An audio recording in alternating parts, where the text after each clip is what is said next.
The sky over the planet Pirith glowed red, like molten fire spilled across the horizon. Smoke rose from jagged volcanic peaks, and rivers of lava cut through blackened valleys. The settlers had learned to live here, but they never truly felt safe. Stories of the Emperor Dragon haunted every corner of their colony. It was a massive creature, larger than any ship, with scales that shimmered like molten metal and eyes that burned like coals.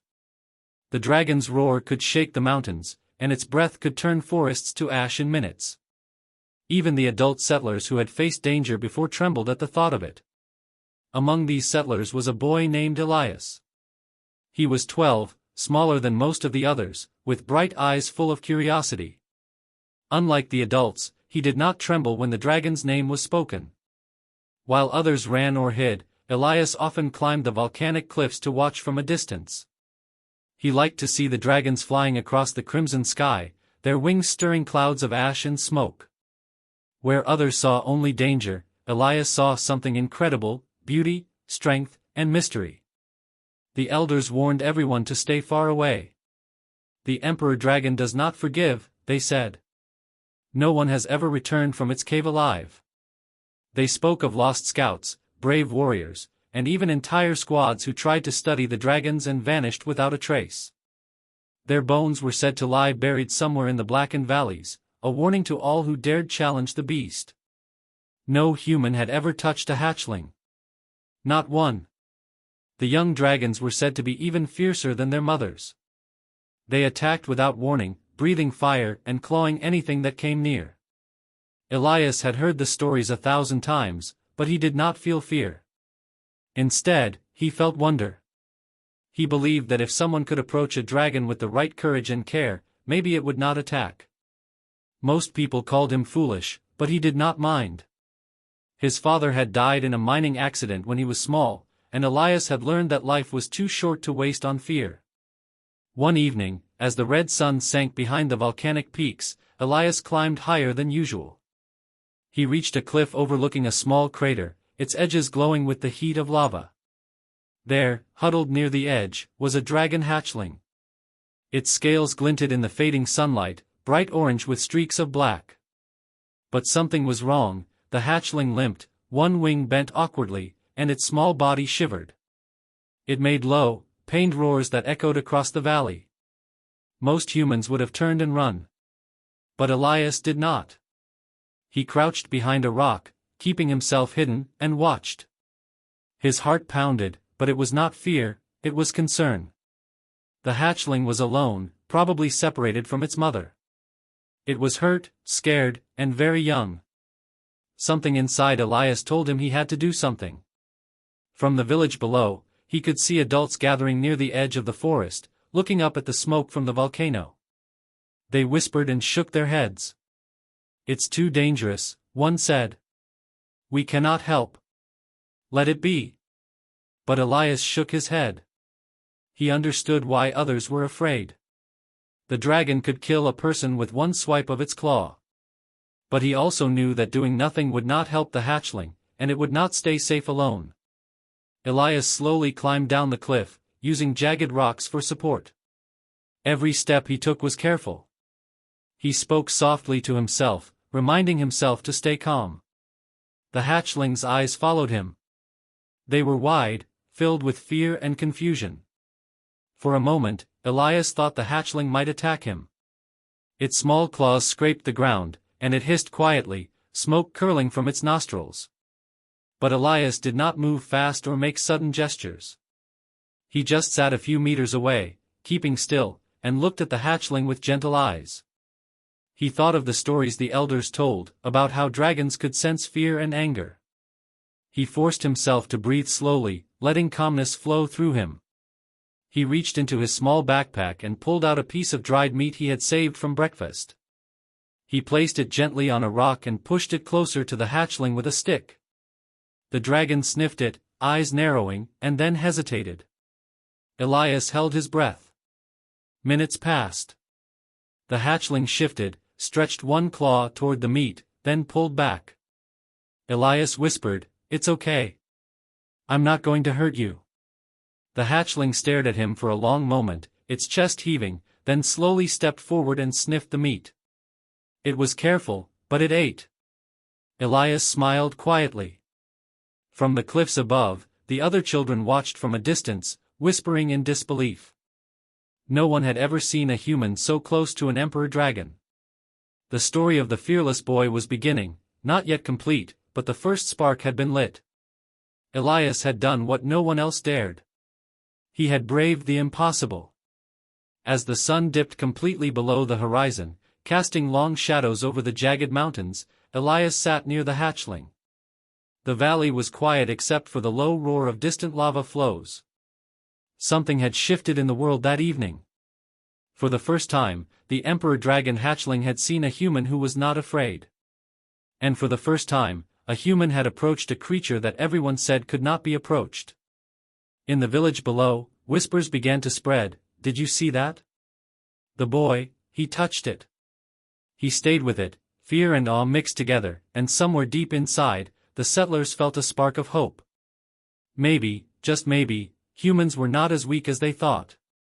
And so, under the red sky, the legend of Elias and the Emperor Dragon hatchling began. The next morning, the valley was quiet, but Elias could not stop thinking about the hatchling. He had barely slept, his mind racing with curiosity and worry. He wanted to see it again, to know if it was truly alive and safe. He packed a small bag with dried meat, water, and a blanket. His heart beat fast as he climbed toward the crater where he had first seen the dragon. The air was hotter near the volcanic peaks, and ash floated down like soft rain.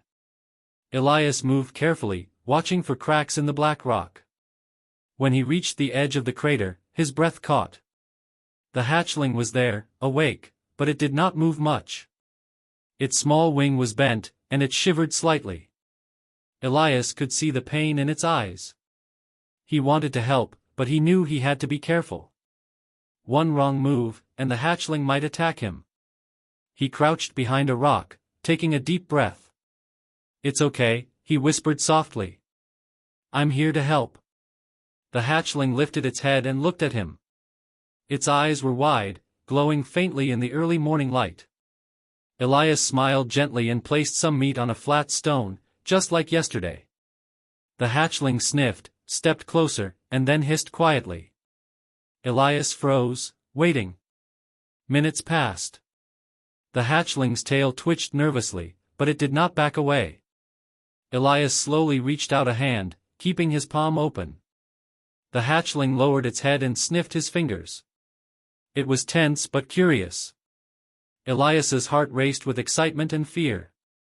"Good, good," he whispered. Slowly, he touched the tip of its nose. The hatchling flinched, then relaxed slightly. Elias felt a thrill. He had touched it without being attacked. He spent the morning near the hatchling, giving it food and water, speaking softly. It did not trust him completely, but it also did not run. Other children in the village watched from a safe distance, whispering in awe. None of the adults dared come near, but the children began to see something extraordinary. A human could face the Emperor Dragon hatchling without fear. By afternoon, Elias realized he needed to do more. The hatchling could not fly with its wing bent, and it would be easy prey if left alone. He looked around the crater and noticed a patch of soft, cool moss near a small rock overhang. It would make a safe place for the hatchling to rest. Carefully, Elias guided it toward the spot. The hatchling hesitated, but Elias spoke calmly, moving slowly. After a tense moment, it followed him. Once under the rock, Elias helped the hatchling lie down. He gently propped the injured wing with small stones so it would not hurt. The hatchling hissed once but did not move away. Elias smiled. "There, much better." He patted its head lightly, feeling its hot, rough scales beneath his fingers. For a moment, the world seemed still. The volcanoes rumbled softly in the distance, but Elias felt safe. Suddenly, a loud roar echoed across the valley. Elias froze. The hatchling lifted its head, ears flattening, and growled low in warning. From the sky, a shadow passed, a large dragon, dark and powerful, with scales that shimmered like obsidian. Elias's heart skipped a beat. It was the mother, the true Emperor Dragon. Her wings blocked out the sun as she circled above, eyes scanning the crater. Elias stayed very still, keeping the hatchling between him and the mother. He knew he could not outrun her. Most humans would have panicked, screaming or running for weapons. But Elias did not. He stayed calm, speaking softly to the hatchling. "Don't be afraid, it's okay," he said.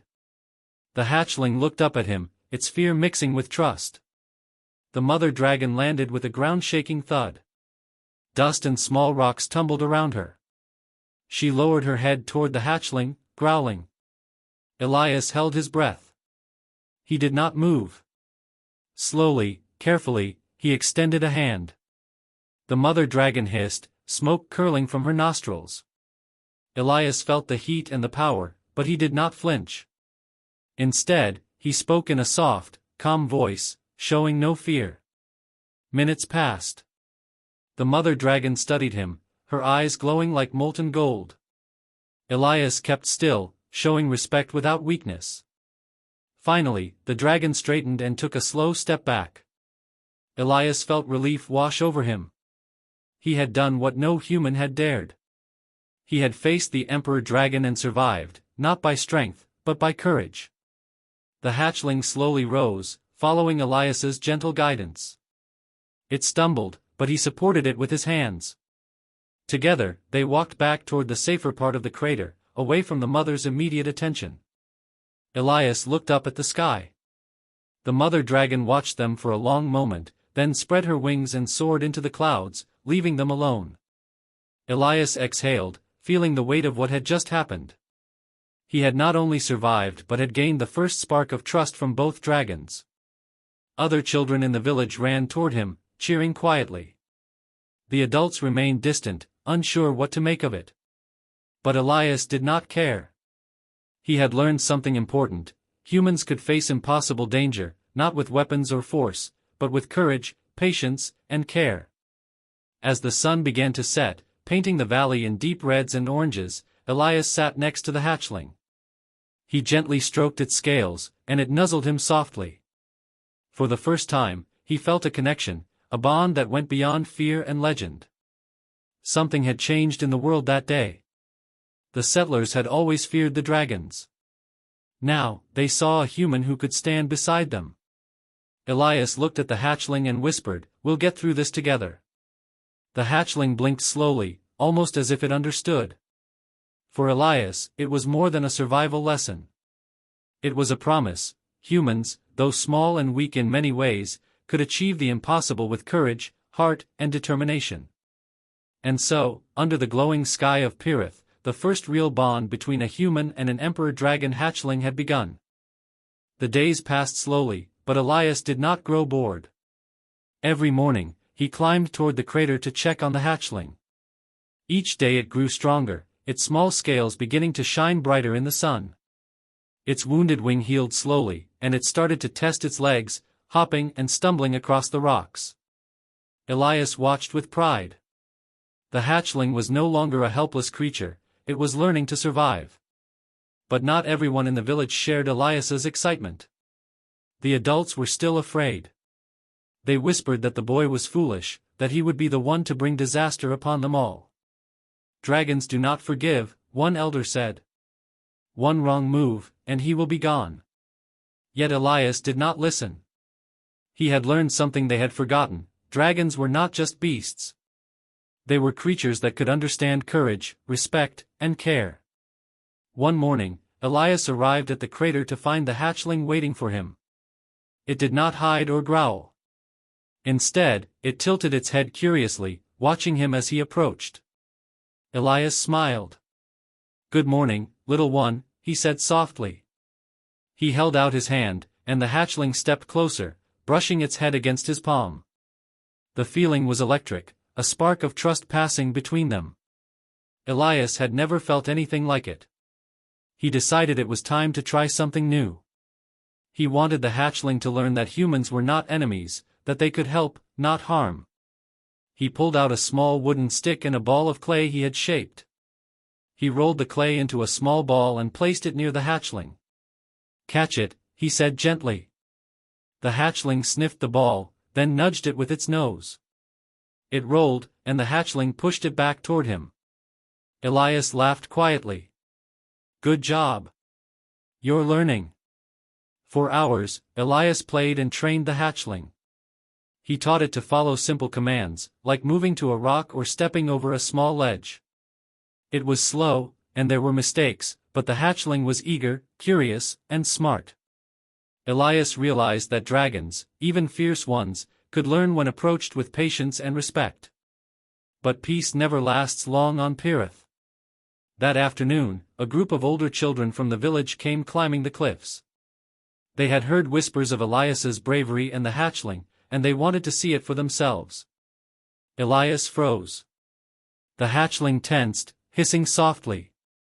Wait, Elias whispered. Don't scare it. The children approached cautiously, eyes wide with awe and fear.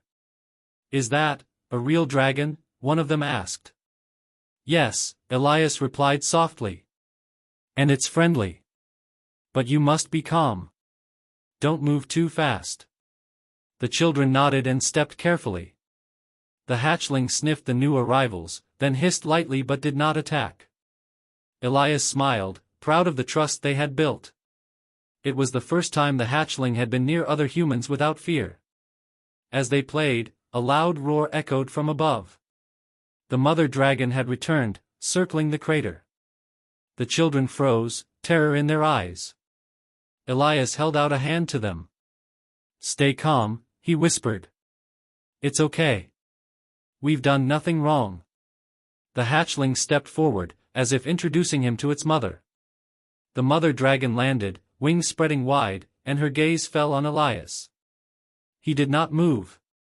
He did not run. He looked into her golden eyes, calm and fearless. For a long moment, she studied him, smoke curling from her nostrils. Then, slowly, she lowered her head, acknowledging the boy. Elias exhaled quietly. He had faced the Emperor Dragon not with weapons or anger, but with courage, patience, and respect. Over the next week, Elias continued to care for the hatchling.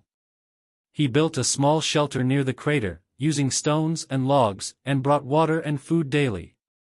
He spoke softly, taught it to trust humans, and showed it how to move safely across the jagged terrain. Slowly, the hatchling began to follow him without hesitation. It would step over cracks, jump across small ledges, and even nuzzle him when he called. One afternoon, Elias heard shouting from the village. The adults had spotted him climbing with the hatchling. Some grabbed makeshift weapons, fearing disaster. But Elias did not panic. He stepped into the open, standing tall with the hatchling by his side. It won't hurt anyone, he called out. It's learning. I'm learning too. Please, watch. The adults hesitated. The hatchling lifted its head, smoke curling from its nostrils, but it did not attack. It looked at Elias, then back at the humans. For the first time, the settlers saw a human and a dragon together, standing calmly. Something inside them shifted. Fear mixed with awe. Maybe humans were not as weak as they thought. Maybe courage and patience could change even the wildest creatures. Elias spent the evening teaching the hatchling new things. He rolled clay balls, drew lines in the dirt, and showed it how to climb small rocks. Each success brought a small cheer from the children hiding nearby. The hatchling began to respond to his gestures, stepping where he indicated, stopping when he signaled. Elias felt a spark of pride and hope. Humans were not just surviving on Pirith, they were beginning to thrive, using cleverness, courage, and heart. As the sun set, painting the sky in shades of red and gold, Elias sat beside the hatchling. It rested its head on his knee, closing its eyes in trust. The boy stroked its scales gently, feeling the warmth and strength beneath his fingers. The villagers watched from afar, whispers spreading like wildfire. A child had done what no adult could. He had faced the Emperor Dragon and earned its trust. Elias smiled, looking up at the sky. The volcanoes rumbled softly, a reminder of the danger that always surrounded them. But he felt hope. He had learned something important, Fear could be faced, danger could be met, and even the fiercest creatures could recognize courage. And in that moment, the bond between a human and an emperor dragon hatchling grew stronger, a bond that would change the village, and maybe even the world, forever. The next morning, the sky was brighter than usual, but an uneasy silence hung over the crater. Elias woke early, eager to see the hatchling, but also tense. The mother dragon had returned the day before, her eyes watching every move. Elias knew she was powerful, far stronger than any human, but he also knew that courage and patience could make a difference. He packed some dried meat and water and climbed toward the crater. The hatchling was already there, its small wings stretched awkwardly as it tried to flap. Elias knelt beside it and whispered, "Good morning. Ready for today?" The hatchling nudged him gently, as if answering yes. Elias smiled. Today would be different. From the cliffs above, he heard shouting. Adults from the village had gathered, armed with sticks, tools, and makeshift weapons. "Stop him," one shouted. "It's too dangerous. The mother dragon will destroy him." Elias froze for a moment but then looked at the hatchling. Its trust was in him. He could not let fear win. He raised his hand to signal the villagers to stay back. "I can handle this," he called calmly. As the mother dragon circled above, smoke curling from her nostrils, Elias guided the hatchling closer to a safer area, a flat plateau surrounded by tall rocks. He spoke softly, showing no fear. The hatchling followed, stepping carefully, trusting his guidance. The villagers watched from below, mouths open in disbelief. No human had ever stood so close to an emperor dragon, let alone guided a hatchling safely while its mother hovered nearby. The mother dragon landed with a thunderous crash. The ground shook, and loose rocks tumbled down the cliff. Elias did not move.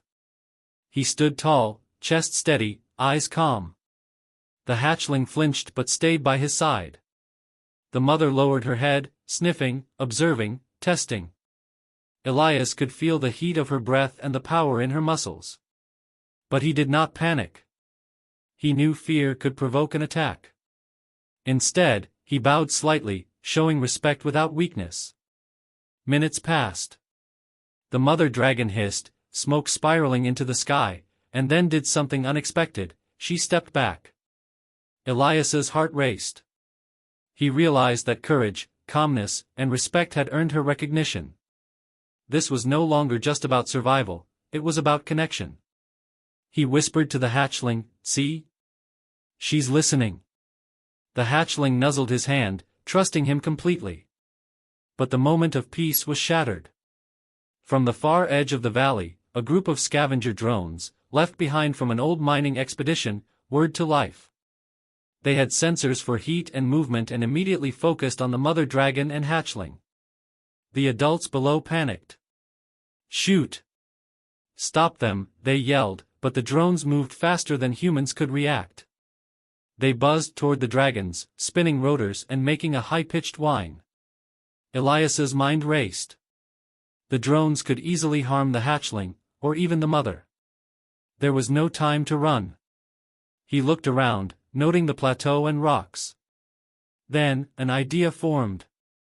"Follow me," he whispered to the hatchling. Together, they dashed toward a narrow path between rocks that the drones could not navigate easily. The mother dragon followed cautiously, sensing the danger. Elias led the hatchling through the rocks, leaping over small gaps and ducking under low boulders. The drones tried to follow, but their size and rigid structure made them slow and clumsy. The hatchling stumbled once but Elias steadied it. Together, they reached a narrow canyon where the drones could not pass. The mother dragon landed behind them, roaring loudly, forcing the drones to retreat. Smoke and fire flared from her nostrils as she unleashed a warning that scattered the machines. The villagers below watched in stunned silence. Elias had done what no one thought possible. He had faced the emperor dragon, the mother, the hatchling, and even mechanical threats, and survived. He had used his wits, courage, and understanding, not weapons. The villagers began to murmur among themselves. Maybe humans were not weak. Maybe they could face the impossible when they worked with heart and intelligence. Elias knelt beside the hatchling, checking its small body for scratches or bruises. "Are you okay?" he asked softly. The hatchling nuzzled his hand, a quiet gesture of trust.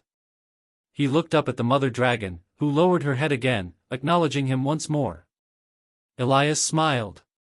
He had earned respect, something humans often lacked in the eyes of creatures far stronger than themselves. As evening fell, Elias built a small shelter for the hatchling in the canyon using rocks and dirt. He added food and water and then sat beside it, letting it rest. The mother dragon perched on a nearby ledge, watching silently. Elias felt a strange calm. Danger still existed on Pirith, but he knew something had changed. Humans were no longer helpless. They could face the fiercest creatures, survive the greatest threats, and even earn respect through courage and intelligence.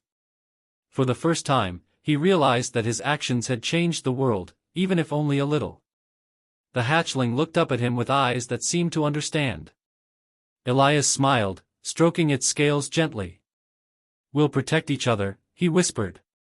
"We'll show them that humans can be brave, clever, and strong." The volcanoes rumbled softly in the distance, a constant reminder of danger. But Elias did not fear. He had faced the impossible and come through alive. With the hatchling and the mother dragon by his side, he felt a spark of hope, for himself, for the village, and for all humans on Pirith. That hope was stronger than fear. And so, under the fading red sky, Elias and the hatchling rested, knowing that the trials of Pirith were far from over, but that together, they could face anything. The next morning, the valley was quiet. The sun rose over Pirith's jagged peaks, turning the rivers of lava into rivers of gold. Elias woke early, as always, and hurried to the canyon where the hatchling rested. The young dragon stretched its wings and looked at him with bright, curious eyes. Elias smiled and reached out. "Ready for today?" he asked. The hatchling nuzzled his hand in answer, and Elias felt a surge of pride. Together, they had survived so much already. Word had spread through the village overnight. Adults whispered nervously among themselves. Children gathered on the cliffs, excited and curious. Everyone had heard of Elias's bravery. Some doubted he could continue, but most felt a flicker of hope. Perhaps humans could face even the deadliest creatures and survive. Perhaps courage, patience, and cleverness could change what seemed impossible. Elias led the hatchling to a flat area near the canyon. The mother dragon was perched nearby, her massive wings folded, watching silently. Elias knelt beside the hatchling, speaking softly. "Today, we show them that humans can do more than survive," he whispered. The hatchling hissed gently, then stepped closer, ready to follow him. Elias's heart raced. This was the moment they had been building toward. Suddenly, a loud rumble echoed across the valley. Smoke and sparks erupted from one of the smaller volcanoes nearby. A landslide had begun, sending rocks and molten lava tumbling down toward the village. The settlers screamed and scattered, unprepared for the sudden disaster. Elias's eyes widened. He had faced dragons, drones, and fear, but now, real danger threatened everyone. He glanced at the hatchling and mother dragon. They were tense, but Elias knew they could help. "We need to lead the villagers to safety," he said, his voice firm. "Follow me." The hatchling stepped forward, and the mother dragon spread her wings, ready to protect them. Elias ran toward the village, signaling the villagers to follow him. Many were frozen in fear, but when they saw the boy standing calmly beside the dragons, some of their panic eased. The path was narrow, littered with rocks and molten lava. Elias led the way, hopping over small crevices and guiding villagers through safe passages. The hatchling ran beside him, careful not to step on anyone, while the mother dragon flew overhead, using her massive wings to shield the group from falling debris and redirect smoke away from the villagers. For the first time, humans and dragons worked together, not as predator and prey, but as allies. A large boulder blocked their path. Elias paused, thinking quickly. He pointed to the hatchling, then to the boulder. The hatchling understood immediately. It stepped forward, its small but strong body pushing against the rock. It strained, muscles flexing, and slowly the boulder shifted enough for the villagers to pass. Elias cheered quietly. "Good job. You're amazing." The hatchling chirped softly, proud of its own strength. The mother dragon landed near a particularly narrow bridge of rock, where villagers hesitated. Elias ran ahead, signaling them to stay calm. The mother lowered her massive head and nudged the hesitant villagers forward, using her bulk to block the edge and guide them safely across. Elias watched in awe. He had never imagined that humans and dragons could move together like this. But courage, trust, and understanding had made it possible. By midday, everyone had reached a safer area on higher ground. Exhausted but safe, the villagers looked back at the valley, watching the volcano smoke and lava flow. Many were silent, still processing what had just happened. Then whispers began to spread. "The boy, he led us," one said. "With the dragons," another murmured. Fear had been replaced by awe. Humans had survived, not by hiding or weapons, but by courage, cleverness, and trust. Elias knelt beside the hatchling, patting its scales gently. "We did it," he whispered. The hatchling chirped, nudging his hand. Elias looked up at the mother dragon. She lowered her head slowly, eyes glowing softly, as if acknowledging him. Elias realized something extraordinary. Humans could earn respect even from creatures far stronger than themselves. They could face danger, survive it, and make allies where others only saw threats. The villagers gathered around, slowly approaching Elias and the hatchling. The children ran forward, eager to see the dragon up close. The adults remained cautious but no longer hostile. One elder stepped forward and nodded. "Perhaps, humans are not so weak after all," he said quietly. Elias smiled. He had proven that courage, heart, and intelligence could achieve what brute strength alone could not. As evening fell, Elias sat with the hatchling at his side. The mother dragon perched nearby, watching the sunset with him. For the first time, he felt a true connection, not just with the dragons, but with the world around him. Danger was still real on Pirith, but he knew that humans, even small ones like him, could make a difference. Courage, cleverness, and heart were stronger than fear. Elias whispered to the hatchling, "We've changed things, together." The hatchling pressed its head against his chest in a quiet gesture of trust. The mother dragon let out a low rumble, almost like a purr, and the sound echoed across the valley. It was a sound of respect, of acknowledgement, of unity. Humans were no longer alone on Pirith. They could face the impossible, and sometimes, they could even lead the impossible to safety. The sun dipped below the horizon, painting the sky red and gold. Elias watched it, the hatchling by his side, the mother dragon above. He felt hope. Real hope. The story of courage, trust, and survival was not over, it had only just begun. And in that moment, under the glowing sky of Pirith, a human boy had shown the galaxy what it truly meant to be brave. "Comment where you're watching from," Elias whispered to the wind, as if calling to everyone who would hear this story. For the first time, humans and dragons had a bond that could never be broken. And no one would ever forget it.